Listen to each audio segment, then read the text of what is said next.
So, good afternoon, everyone, and welcome to ITEN Second Thursday at Venture Cafe. My name is Melissa Grizzle, and I'm the Director of Entrepreneur Development with ITEN. We do programming pretty much every month on Second Thursday at Venture Cafe. We took a break last month to regroup in the middle of all of this crazy, but we've been partnering with Venture Cafe on a monthly basis ever since they opened in the fall of 2014. So excited to have GB Freeman, one of our mentors, here this evening. And I think we have a couple other folks from the ITEN staff on with us. Our executive director, Mary Louise Helwig, is on the session, and our business development manager, Connie Gallagher, I think is on here as well. When GV is done at the end of the hour too, we'll have a little bit extra time for those of you who aren't familiar with ITEN and have questions about who we are, what we're up to. We can stick around and field those as well. We're real brief overview is we're a nonprofit that helps connect tech startups to everything they need from while they're working from idea stage through to raising outside capital and growing and scaling. So we have a number of different programs and primarily serve the tech entrepreneur and in the St. Louis region and have since 2008. So without further ado, I'll turn this over to GB. He's one of our mentors. He comes to us with a plethora of wisdom and knowledge and experience in being an entrepreneur and helping entrepreneurs. And so he's very familiar with lots of different pathways. And he's going to talk about the stuff that nobody ever likes to tell you is on the road ahead of you, and just make you feel a little bit more like, oh, I'm not the only one feeling this way. So anyway, GB, I'll let you take it from here. Thank you. And thanks everybody for joining. It's a pleasure to speak and mentor for ITEN, and it's a pleasure to, hopefully I at least allow somebody to take something away today that this presentation usually goes one of two ways for people. Usually it's oh man, I'm so glad to hear that because now I don't feel so alone. Or this is the dream killer presentation because there's some stuff in here that people don't necessarily love to hear. And I find that a lot of entrepreneurs get so far down the path, and at some point in time, they turn around and they look backwards and they say, man, if only I would have known this ahead of time, maybe I wouldn't have done it, or maybe I wouldn't have gone down the path in this way.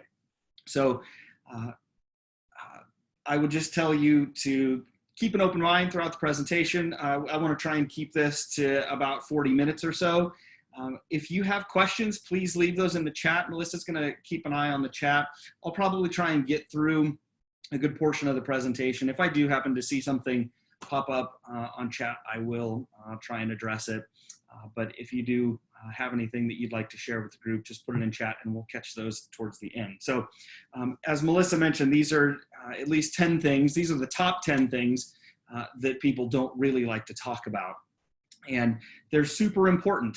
So we're going to dive right in. I guess just a little bit about me. I've spent about 20 years in marketing, product, and sales, especially in the technology world. The last 6 years or so, 6-7 years, I've spent a lot of work in self-care, and that has become part of my kind of coaching regimen. I really try and help founders not only build and launch and grow their technology products, but also to take care of themselves and somewhat be happy in the process. I created a curriculum called the Product Founder's Journey, wrote a book called the SaaS Field Manual.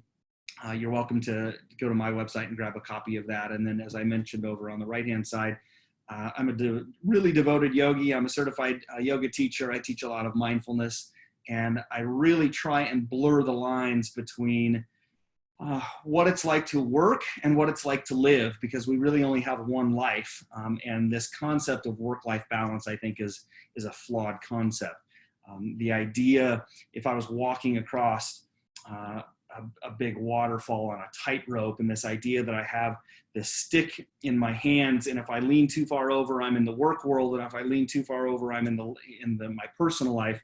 think is a really challenging thing for a lot of entrepreneurs. So what I like to focus on is integrating, and I do that kind of using the 80-20 rule, that we spend 80% of our time building our business and 20% of our time in self-care. And we can talk about that at the end of the session. That's not what this presentation is going to specifically be about. One quick thing. So this is kind of a motto and a creed that I use. And I would tell you that if you are launching a product, maybe it's your pre-revenue, so you don't have a product in the market, or maybe you are just launching your product and you would like access to the curriculum that I created. So again, it's called the Product Founder's Journey, and it covers a whole bunch of marketing and strategy and all sorts of information to get you to launch. If you're interested in that, just post something either on LinkedIn or Twitter or Instagram or Facebook and use the hashtag #StopCrushingIt. So this is kind of the antithesis of the Gary Vaynerchuk crush it mentality, all of the bro culture that we see coming out of Silicon Valley. Really what I am trying to do is promote a little bit more healthy workplace environment and healthy founder community. So if you use that, I will pick one person that uses the hashtag, and I will be happy to give you a copy of the course at no charge. So with that said, let's dive in. The first one, number 10, I say that starting a business is a game that can only be played and never won.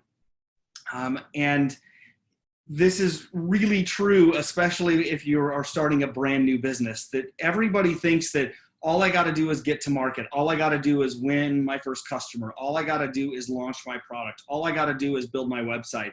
And the problem is that the goalposts are always changing.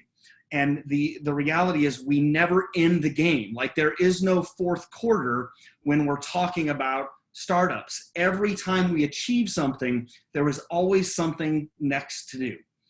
And one of the best diagrams that I've ever seen for this is what I'm showing you right now. It's called the emotional journey of creating anything great. And if it's small for you, I apologize. But over here on the left-hand side, it says, this is the best idea ever.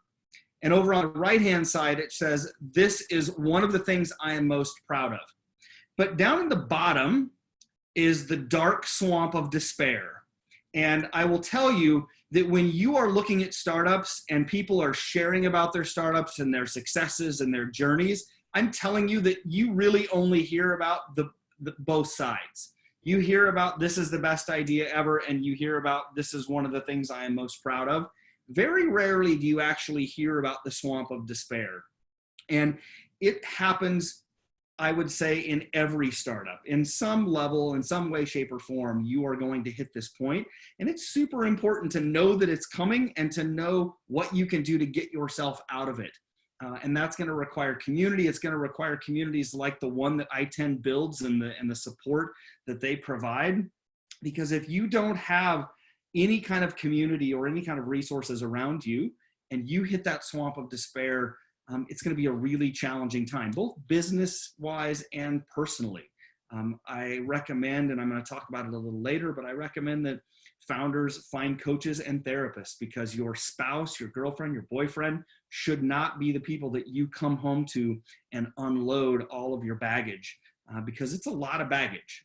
And co-founder stress, something that we're going to talk about in a little bit, also contributes to this. So keep this in mind.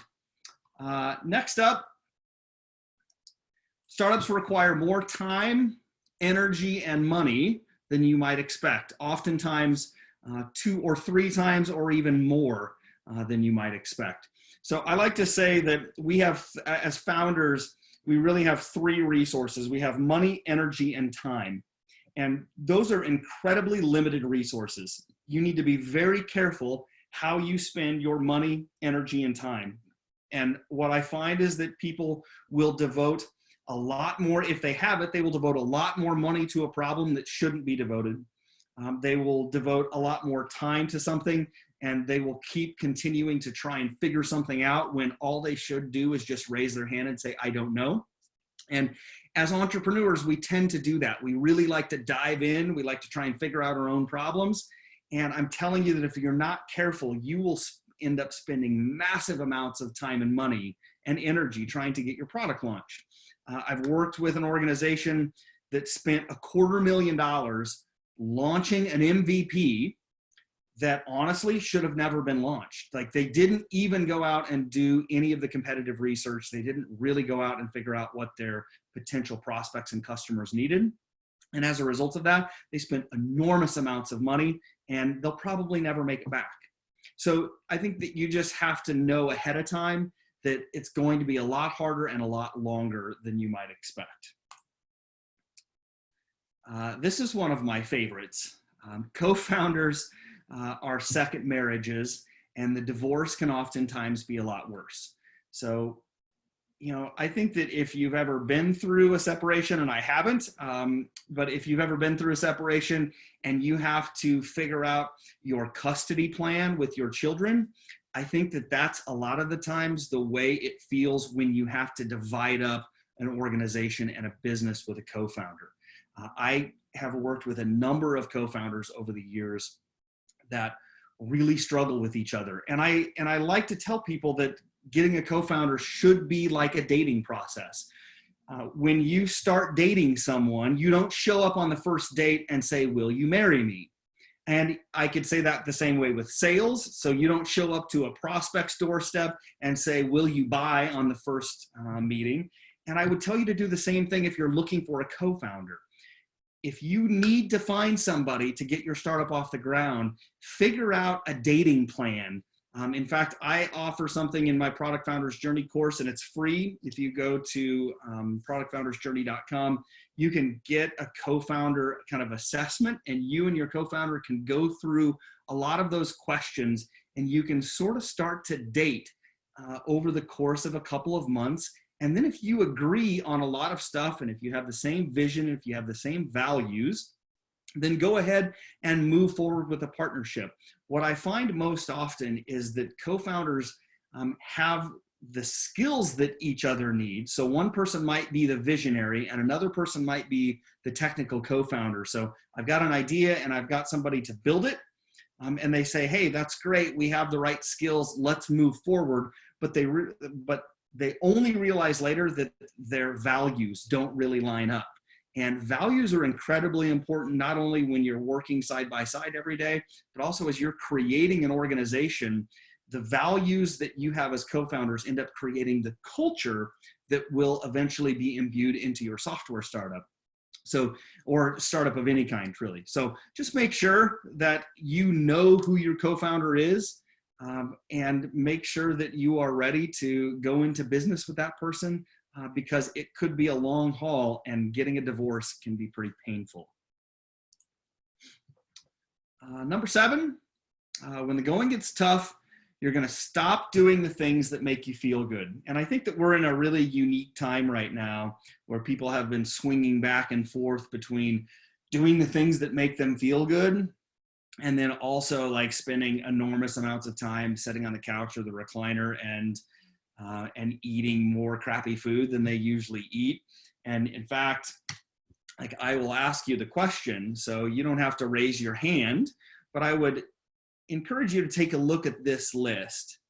And I would ask you, have any of these decreased the quality of your life or the life of your loved ones?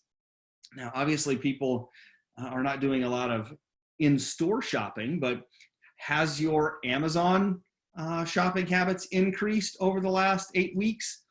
Has your alcohol consumption increased? Has your caffeine consumption increased? Maybe you are actually working out far more. Most of the people that I talk to right now are not working out quite as much. But what ends up happening is that when we get in stressful situations, a lot of times our routine breaks down and we give up the things that make us feel the best. So when I have a really stressful day at work, what do? I go to the pub, I have a couple of drinks. I don't go work out, even though that I should. Or I have caffeine, or I have sugar, or I have unhealthy food. And what happens is when you are a founder and when you're creating your own business, especially in the beginning, the hard days are going to outnumber the good days. So you really have to build in a routine as you're getting things started, because without that routine, a lot of this stuff is going to kind of pop its ugly head up, and it will encourage you to start dropping some of the really positive behavior. And this kind of bleeds right into that. It's going to be a lot harder, and it's going to be a lot lonelier than you think. A big shout out to ITEN, and St. Louis actually has an incredible entrepreneur scene, and Venture Cafe, and all of the organizations that really try and bring founders together on a very regular basis, whether those are tech founders or not. Even Venture Cafe doing what we're doing right now, of giving people this opportunity to connect with other founders, is super important, because there's going to be not only business questions that you don't know the answer to, but there's going to be moments when you just feel like you have lost your way. I had been advising and helping founders for probably close to 7 or 8 years. And then I finally decided to take the leap and start building my own product. And it was amazing to me that when I started to feel all of the same things that the founders that I had been coaching, I started to feel the same things that they had been talking about.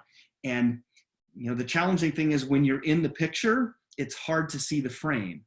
So when I was inside of it, even knowing and even coaching other founders outside of that frame, it was really challenging for me to see what was happening inside of my own head and inside of my own psyche. So it's really, really important to get a community around you, because it's going to be lonely, especially if you don't have a co-founder. If you do have a co-founder, that will help if you're getting along.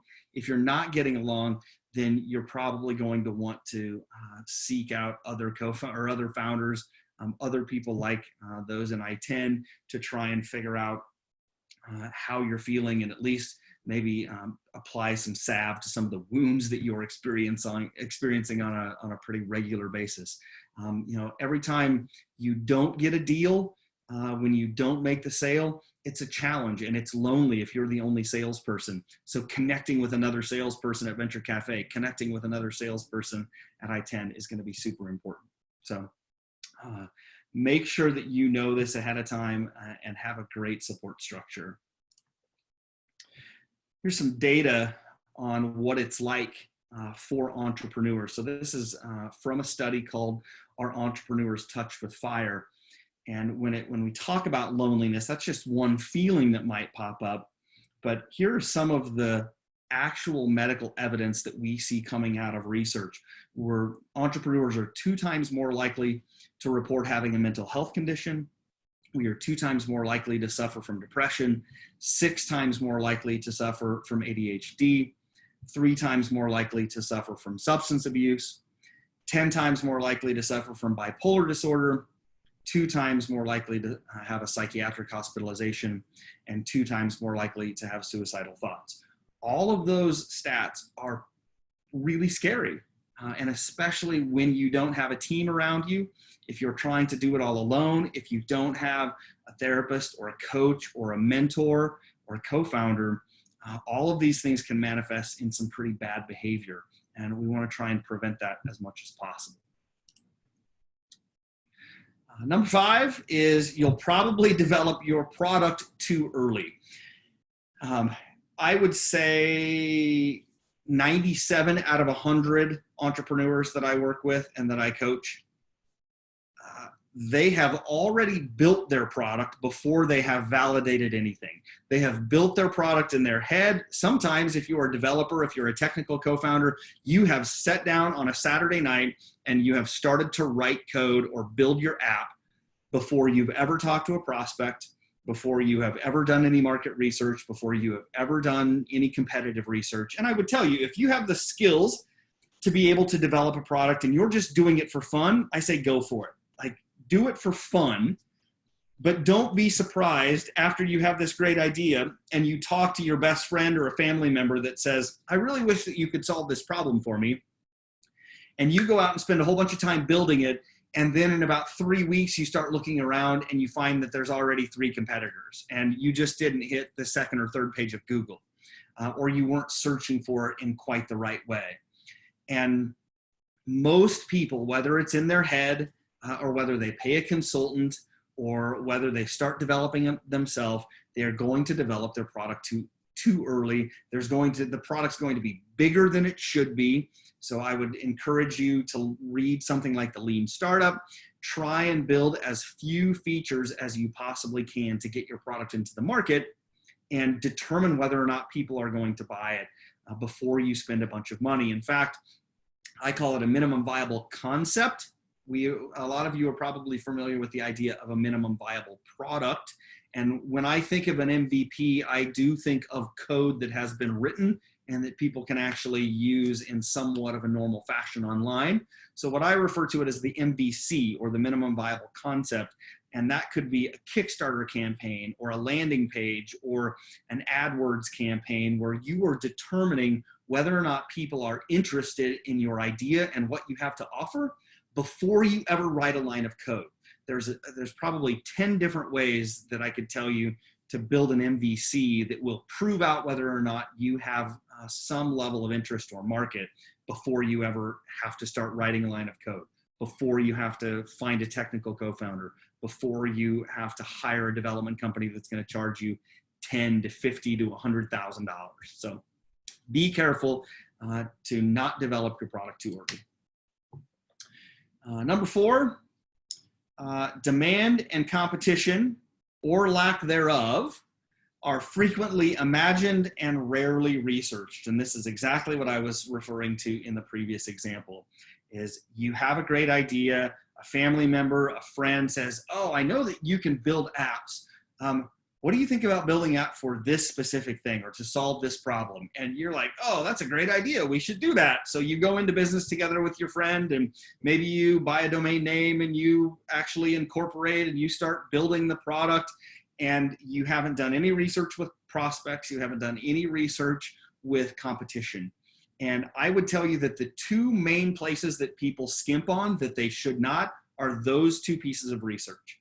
Figure out what your prospects want, and figure out what the market demands. So what you are actually looking for is a term called product market fit.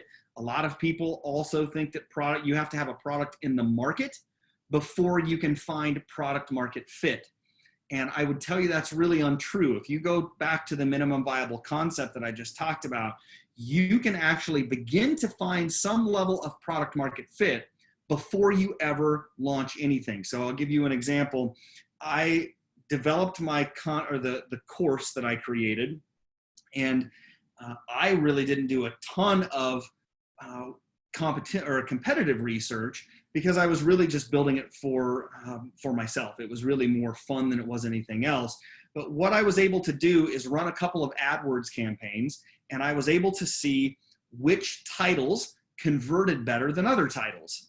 And through that small AdWords campaign, $100 or less, I was able to see that the product founder's journey converted better than many of the other titles that I thought of. In fact, that is the same way that Tim Ferriss figured out the title for his book, The 4-Hour Workweek.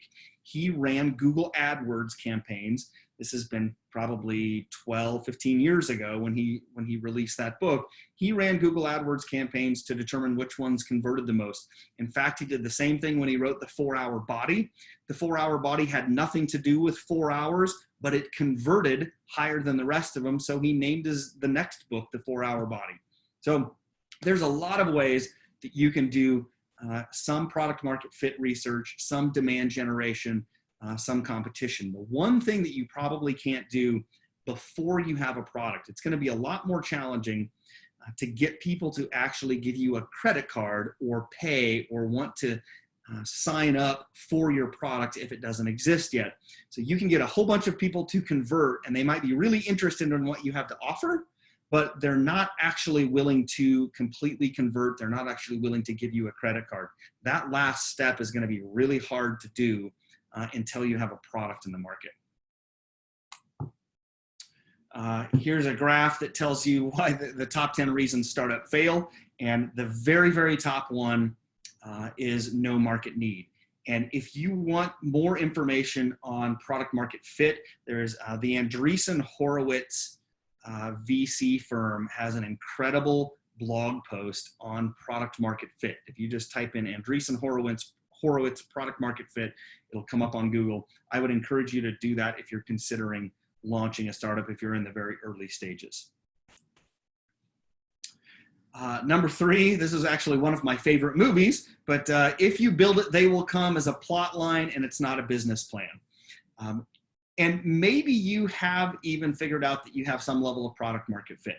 Maybe you have done competitive research. Maybe you have done all of your prospect research and you're building a product that is useful and has demand in the market. And I would tell you that one of the key components to product market fit is demand. To kind of go back to the previous slide, sorry for skipping around a little bit, but one of the things that people forget about a lot is demand. You might find a market that actually has a problem and you can solve that problem. You have demonstrated that the market has a problem and you have an answer to that problem. So you say, I'm going to build it, I'm going to solve the problem. That is fantastic. You have solved a problem, but if people don't demand that problem to be solved, then you don't have product market fit yet. The market has to demand you solving that problem. And that's going to be what's a little bit tricky to figure out until you start asking people for money. But if you build it, they will come as a plot line and it's not a business plan. Once you do have your product in the market, everybody thinks that all I got to do is just launch it on the App Store. All I got to do is just fire up my website and make a couple of social media posts or write a couple of blog articles or jump on a podcast and everybody is going to come rushing to my product. If we go all the way back to the beginning, that slide with the swamp of despair, like you might be starting to come out of the swamp of despair and on your way up the right-hand side, but there is a tremendous amount of time and effort and money that is required to get your product to market and actually start selling it. Marketing and selling. And I would also tell you, depending on the type of product that you're going to build, at least in the tech industry, if I look at an enterprise product, that's probably 6 to 12 to 18 months sales cycle between when I start contacting somebody to when they actually sign a check. Now, something like Netflix, $15 a month, not a big deal. That would be like a business to consumer, a B2C product. The price point is much lower. That might be a 1 to 24 hour sales cycle. So imagine you just built a big enterprise product and you think that you're just going to fire up your website, do some social media posts and advertise on Facebook. It's going to take anywhere from 6 to 12 to 18 months to begin generating revenue because an enterprise sales cycle is significantly longer. You're going to have somewhere between 3 to 5, maybe even 7 different people involved in that sales process. And you're going to need to get them all to fundamentally sign on to your product before they're going to start scratching you a check. So I would just make sure that you build in time and make sure that you have a runway that gives you an opportunity to build up your sales and marketing. One other note that I often tell people is you can start marketing long before your product is developed.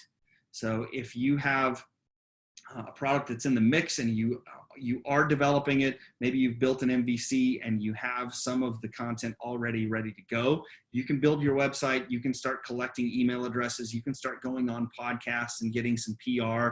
You can do a lot of stuff before your product is ever built. And that's going to basically shorten your sales cycle for some of those first customers. Number 2, on average, there are 12 departments in a typical tech startup. Now, if you are just starting and maybe you're a solo founder, maybe you have a co-founder, maybe there's 3 of you, that doesn't mean that you need 12 people to run a tech startup, but each one of those departments is important. So I'll give you an idea. So this is the Product Founders Journey framework. This is basically the framework that my course was built around. But around the outside are the operational departments of a typical software startup. So we start out at the top with management, and this is going to be your CEO and your CTO. Those are probably the 2 most important roles. And I would say that there are kind of 3 I call them archetypes, but there are 3 types of people that you need to start a software company. At a minimum, you need somebody to be the visionary. They're the person that has an idea. Then you need somebody to build the product. That's going to be your technologist. And then third, you need somebody that I call the rainmaker. They are going to have to sell and market. Now, you might have the visionary and the rainmaker be the same person. So if they are charismatic individual and they can go out and, talk about their big idea and also have some level of competence around selling and marketing, that's great. Then you only need really 2 people. Very rarely do I see one person encompass all 3 of those archetypes. But if we go back to this diagram, for management, you're going to need those 3 archetypes to be a part of your management team. Now, if you don't want a technical co-founder, you're going to have to hire somebody to either build your product for money or build it for equity, however you want to do that, but you're going to have those skills and resources. Next one down is marketing. I put this here, as I just mentioned, you should start marketing your product before it's built. Somebody's going to have to handle all of the information systems. So who's going to set up your website? Who's going to set up your email? Who's going to set up Jira for your developers to track all of their tasks? Who's going to set up HubSpot or your CRM or all of those pieces of technology that you're going to need? That's the information systems department. Product management is really figuring out how your product is going to be architected and built, and also what features go into the product. You are going to need somebody on your legal team. And again, I don't think that you need to hire an attorney, but you are going to have legal expertise somewhere in the organization to help you derive your terms of use, to help you come up with your privacy policy, things like that. User experience are the designers. They're the people who make the product pretty and easy to use. Engineering are your developers. Sales is pretty evident. Customer success. So there is a bridge between sales and support. Most of the time with SaaS products, we have a sales team that sells something, and then if the customer can't implement the product themselves, it's usually handed over to a customer success team. This is a kind of a project management. They're product experts, they're consultants. They go in and figure out what the customer needs and how to implement it with your product. So sales hands it off to customer success. They do the implementation. Customer success then hands them off to support for long-term support issues. You're going to need a finance department, somebody who understands, in theory, QuickBooks or some other finance and accounting system. You're also going to need some resources, probably from an accountant, to help you get everything set up correctly. And then finally, somebody in human resources. You're going to start hiring developers. You're going to start hiring designers as your team grows. So as I mentioned, you don't need 12 people in your company, but these are 12 different departments that you are going to eventually have some level of resource. Now, ITEN, again, is a fantastic organization because they're going to have mentors that are in legal. They're going to have mentors that can help you with HR or for finance or to find an accountant. These are the organizations that are going to help you get started so you don't have to pay an arm and a leg to go hire an attorney. You might be able to find somebody who can help you relatively on the cheap to get things up and running. But just know that these are the 12 departments that are typically in a larger organization, and you're going to have to fill them one way or another. So the last one, number 1, is there are more unknown unknowns than there are known unknowns. And I'll let that set for just a second, but I will tell you that the number of unknown unknowns when you're building a startup is really infinite. There's so much that you are not even going to know that you don't know. And I think this is one of the biggest and the most challenging things for brand new entrepreneurs and startups. You're going to get halfway down, you're going to start selling to an enterprise, and they're going to ask you, could you please send me the document that dictates your GDPR policies? And you're going to say, well, I didn't know I needed GDPR policies. Or you're going to work with a company and they're going to say, what's your service level agreement like? And you're going to say, what's a service level agreement? And those are the things that it's really hard to wrap your head around. And that's one of the reasons why I created the Product Founder's Journey and I wrote the book, my book, The SaaS Field Manual, was to try and at least expose people to as many of these concepts as possible. And really what the book is just a glossary. It's an encyclopedia of terms that helps people understand, here's what's coming. If you're not a technical co-founder and you're getting ready to develop your product and you hire somebody and they say, okay, we're going to use Agile and we're going to be planning this in sprints and we're going to have our daily Scrum. Those could be words that you have no idea what they mean. And those are just more unknown unknowns. And if nothing else, take a look at the book. I think it's $5 on my website. If you sign up and want a copy of it, just let me know or send me an email. I'm happy to send it to anybody that's on Venture Cafe or in St. Louis. So the last thing that I will say, and you are only one blank away from blank. And this goes both ways. You might be one contract deal from your first $1 million. And you might also be one contract deal from not making payroll. And I think that this happens a lot with founders, especially folks that are in this 2 or 3 times, when they look back and they say, man, I was just like 1 day, 1 hour, 1 month away from not being able to make payroll. And you know what, we made a phone call, we got to the right person, we talked to procurement, I made a phone call, I made a social media post, and I got 1 customer to buy my product. So I'm only one thing away from that thing. And I think that that uncertainty is also what makes entrepreneurship and starting companies really challenging. And it goes back to some of those mental health issues that we talked about before, is that if you're not careful, the uncertainty can really affect you. And I don't really want to talk about or go into a lot of detail into what we're feeling and experiencing right now, but I see a lot of founders and a lot of humans really going through massive amounts of uncertainty today. And as we get into a phase where we think, okay, we kind of got it figured out, and then something else happens, something else changes, and we're faced with more uncertainty. And that uncertainty is really challenging, and it's really emotionally taxing.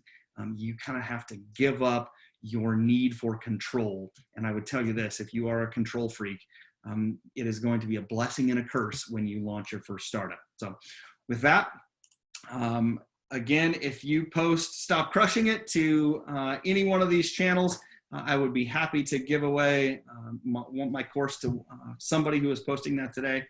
We do have a couple of questions already in here. Let's see here. Go ahead, Melissa. No, I just said Stephen Von Rom, who's one of our entrepreneurs in residence, had commented, and I had the same comment on those statistics. I think some of them, go, the entrepreneurship creates that issue, and some of them, people that are already wired that way are drawn to entrepreneurship. So can you talk a little bit more about that? And Stephen, chime in if I said something about those statistics that are sobering statistics. They are very sobering statistics. And I would tell you, I'm not going to answer the question directly, because I don't want to say something that I don't know the answer to, and I don't want to make something up. But I do want to bring up this one really interesting thing. There is an article on, I think it's CNN. If you search for entrepreneur and toxoplasmosis, toxoplasmosis is a disease that humans can get from cats, from a cat scratch. And they are toxoplasmosis increases a human's risk factor, or increases their tolerance for risk. So as an example, they say, if you have toxoplasmosis, if you were scratched by a cat as a child and you developed asymptomatic toxoplasmosis, you could potentially have a higher rate to become an entrepreneur, because your brain has fundamentally changed to allow a higher risk tolerance. So I don't know if this is a chicken and the egg thing, and my guess is I believe that it's both. I started off as an entrepreneur, and because we have, at least my experience is that I was selling lemonade on the corner when I was probably 9-10 years old. It's really been in my blood from the beginning. And the level of perfection and the level of striving that we have as entrepreneurs, the perfectionism that comes up, I think that our desire to succeed puts us in a special mental category. And if you study or follow a lot of Brené Brown's work, perfectionism is the thief of joy. Comparison is the thief of joy. And I think that over time, at least for me, it's taken a long time. It's taken 10 years to unwind a lot of the pattern thinking that I developed when I was, really early. I started my career in a company of 6 people, and that like die-hard founder mentality, the crush it mentality, made me think and feel a certain way. It made me think that I had to work 18-hour days and not care about my own mental health. So I don't know if it's the chicken or the egg thing, but I do know that my approach and the way that I have changed my life today by incorporating self-care into my work environment and into those that work around me has dramatically made me a happier person. I will tell you, the last thing that I will mention is, if you go and look at the definition for the American dream, nowhere in the definition of the American dream does it include the word happiness. And I would just ask you as an entrepreneur why you are starting your company. Are you starting it to make $1 million? Are you starting it to be happy, to support your family? Like, what is the reason you want to start? And if it is to be happy, you're going to need to approach it creating your business in a different way than you are reading about on a regular basis on LinkedIn. You are going to have to build self-care into the process. If you don't want to end up in a psychiatric ward or with ADHD at 6 times the likelihood of a non-entrepreneur, you're going to have to build that into the plan, into your business plan from the beginning. So that's what I'll say.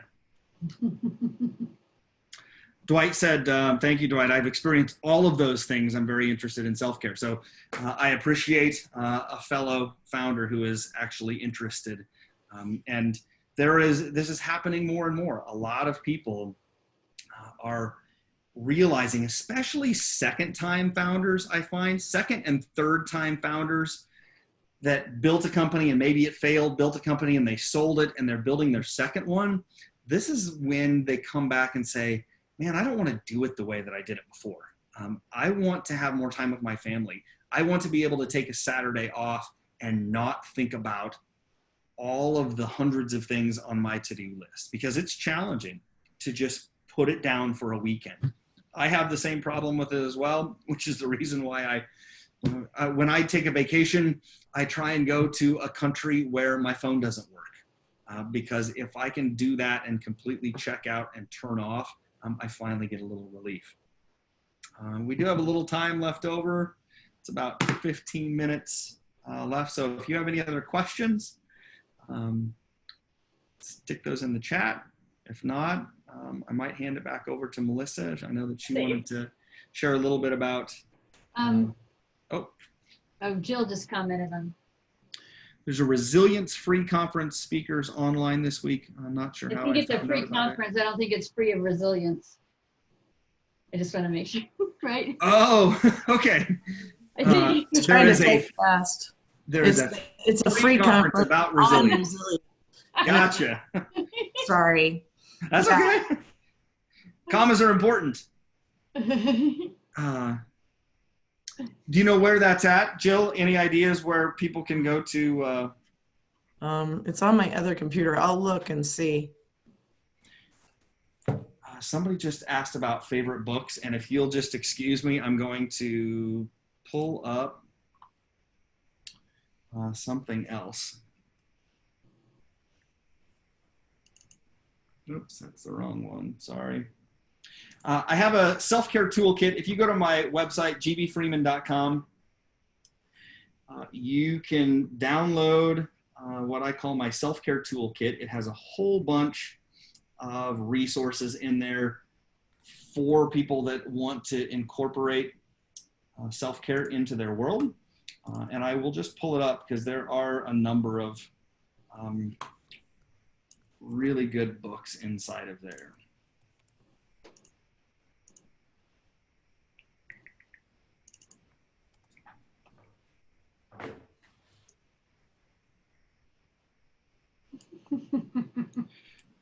So let me scroll down to the bottom.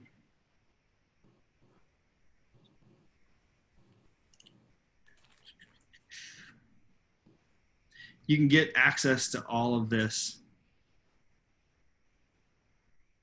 Here we go. You can get access to all of this on my website. Just go to gbfreeman.com and go over to the blog. And you can download the self-care toolkit, or it's on there's an option on my homepage. I would tell you that right now, if you are interested in self-care and are not really sure where to start, This is probably the most powerful, and I mean this 100%, the most powerful 6.5 hours of audio that I have ever listened to in my life, really. It is available on Audible, on Amazon. It is Brene Brown. It's 6.5 hours of her work. It's done in person. This came out after she had released her first 2 books, and she went out and did a workshop in front of a live audience, and they trimmed down that workshop and they put it in to this, The Power of Vulnerability. This is an amazing set of content that I probably listen to 2 or 3 times a year. When I'm stuck, when I don't know what exactly I'm feeling, I can listen to this and I will be like, oh, this is where I am in the process right now. And this is what I need to do to help me get out of it. So I would say that that is fantastic. If you want another super fast read, from a self-care perspective, The 4 Agreements is also absolutely one of my favorite books. It's really short. Don Miguel Ruiz is fantastic. Very little. The other one that I would tell you is The Untethered Soul is really fantastic. This really gets into mindfulness. The Alchemist is another really kind of feel-good movie or a feel-good book.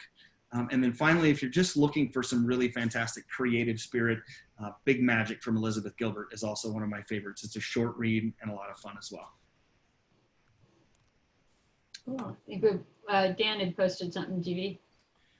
I work with a lot of students and soon-to-be graduates who aspire to be entrepreneurs. Where can I point them to learn the realities of starting a business?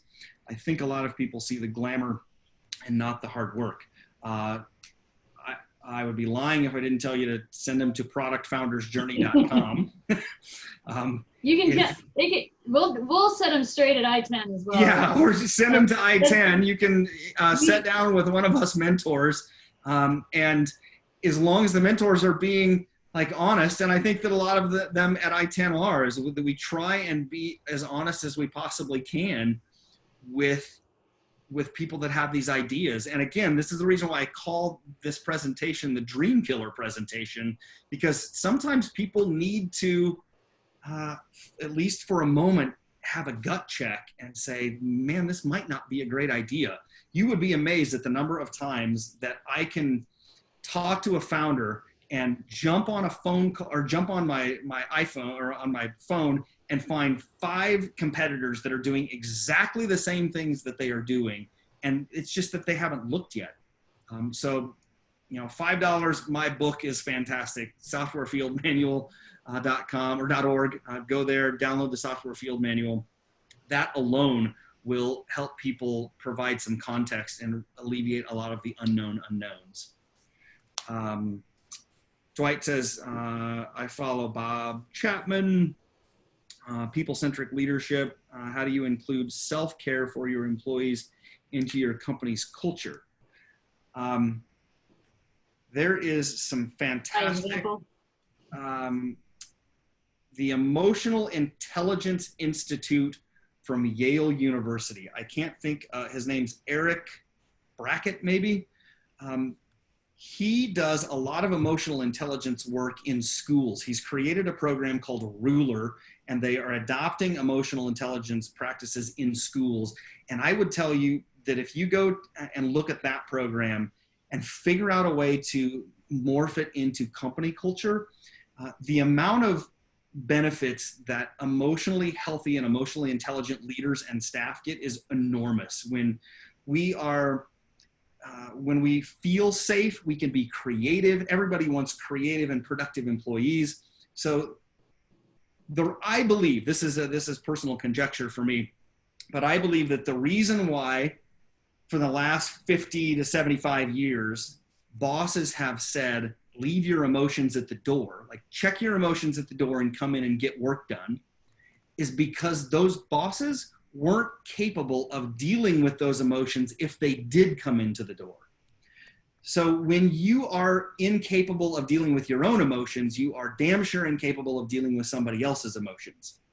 And if some employee walks into your office and has a meltdown because their pet died, or they have somebody, they have a family member that just lost their job, if you don't know how to hold space and and create a safe place for those employees, not only are you uncomfortable, but you're also making your employees uncomfortable.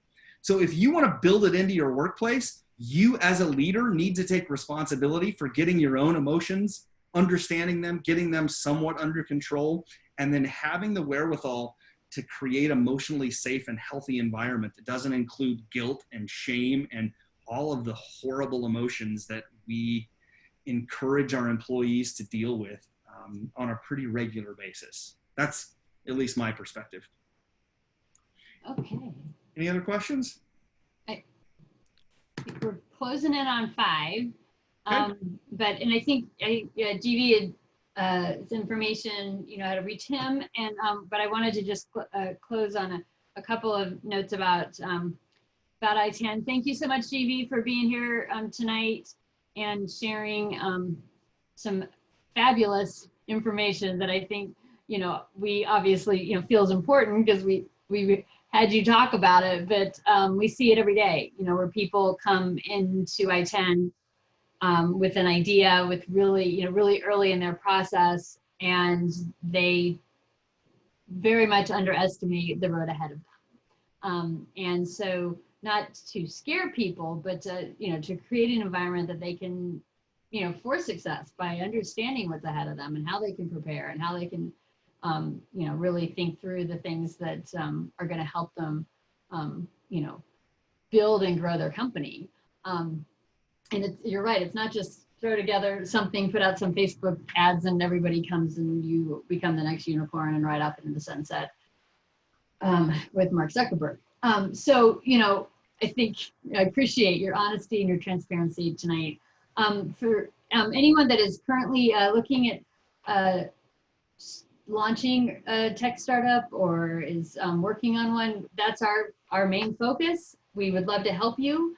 If you're not already an ITEN company, you just go to the website, itenstl.org, and click the big blue button in the middle of the page that says register as a startup, and that starts the process of getting engaged with us. And we really like to meet entrepreneurs where they are and help them create the right path and get access to the right people, the right programs, the right resources, both with inside ITEN and with our broader community, like all the great people here that you meet at Venture Cafe. I want to be mindful of people that might be wanting to attend a 5 o'clock session within Venture Cafe. Feel free to bop out here. But if you have additional questions about ITEN, I'm going to stick around here for a little bit, and I think GV and maybe a couple other folks